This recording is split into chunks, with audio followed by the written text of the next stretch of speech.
Okay, so in this video we're going to look at cueing through the white ball. So you hear lots of coaches talking about pushing the arm and pushing the hand through to the chest.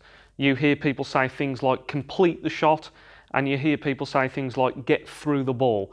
So what do all these things actually mean? So I think in snooker there's a bit of a misconception that when we're trying to do certain things with this cue ball, that we don't accelerate and push our cue all the way through the white ball. So I think if I was to just play this first shot, and I'm just playing to just roll the white through slightly, I think for this shot, a lot of players will end up pushing the cue through the ball properly because they want the white ball to move forwards. So it feels natural to us to push the cue right the way through the cue ball. Now, to give an example of another shot, I think now if I put my cue ball back on this mark here, I'm just using this straight red for the example in this video. I think now that if players think to themselves that they want this white ball to hit the red ball and then stop where this red ball is, they think that they somehow now need to stop the cue as they're hitting at the white ball, so they don't now push all the way through the white. And that is totally wrong. There is no shot in snooker where we don't want to accelerate the cue all the way through the cue ball. So to think of it so that we can make sure we form good habits here, that's why coaches say pull the cue back and then deliver the hand to the chest, and we're trying to do that on every single shot we play. So in previous videos when we've looked at technique and basic setup, the reason we have our hand in a nice neutral position is so that we can do a full backswing when we need one, and then once we get to the cue ball, we've got plenty of extra follow through, so we're accelerating past and beyond the cue ball. So if I want to get this white to stop where this red is now, the way I'm going to do that is by aiming lower on the cue ball. So on the previous shot I was using topspin and the white ball went forwards. This time I want the white to stop where this red is. So I'm going to aim a little bit lower on the white to get the white ball spinning backwards a little bit so that it stops when it hits this red ball.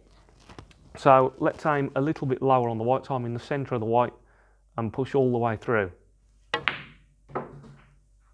Okay, so we saw that time that I aimed in the centre, but the white ball still didn't stay where that red ball was. So the way we're going to fix that is we're going to aim even lower on the white ball, but still push all the way through the cue ball. So let's try going a little bit lower. So now I'm going to aim a little bit lower. You can see on the cue ball now where I'm aiming. So let's go there and see what that does. Push all the way through. And now we can see that time that I accelerated my cue all the way through the cue ball. I pushed my hand all the way to my chest, and the white ball stopped exactly where I wanted it, right by where that red ball was.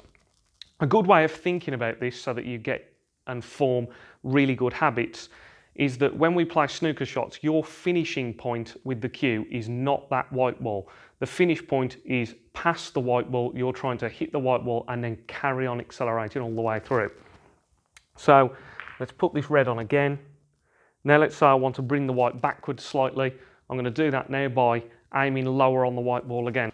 So with this shot you can see now that we're aiming very low on the cue ball, and I'm still going to push all the way through the cue ball. So nice and low on the white, push all the way through, and you can see that time that the white ball was spinning backwards and it actually came back and hit the tip of my cue. So I left my cue there for the purposes of explaining and showing that I'm accelerating through the ball, and obviously because the ball was coming backwards it then came back and hit my cue tip. So the reason this extra follow through is so useful, and the reason that we like it as snooker players, is it's now going to enable us to move this white ball around much easier now that we're hitting through the ball properly. So very, very common on the last shot that I just played, so that screw shot there, that players would think that they get the white ball to move backwards by using lots of power. They have to hit the bottom of the white, but they have to hit it very hard to get the white ball moving.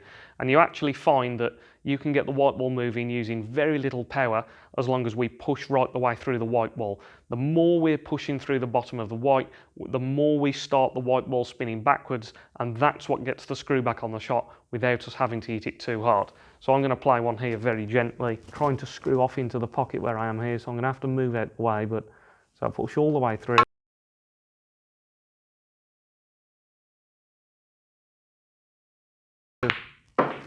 So not too hard at all there, and I managed to bring the white quite easily into this middle pocket there.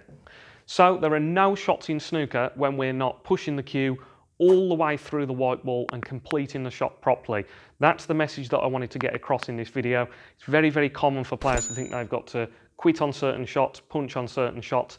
That's not the case at all. Make sure you're completing to the chest, accelerating through the cue ball, and you'll start to get much better reaction out of the white ball when you're playing these shots. So as always, if you enjoyed this video, please give the video a like. If you want to see more instructional tutorials just like this one, then please subscribe to the channel. I'm also available for personal one-to-one coaching sessions, so for anybody that's interested in that, have a look at my website, www.bartonsnooker.co.uk. And as always, thanks for watching. Cheers.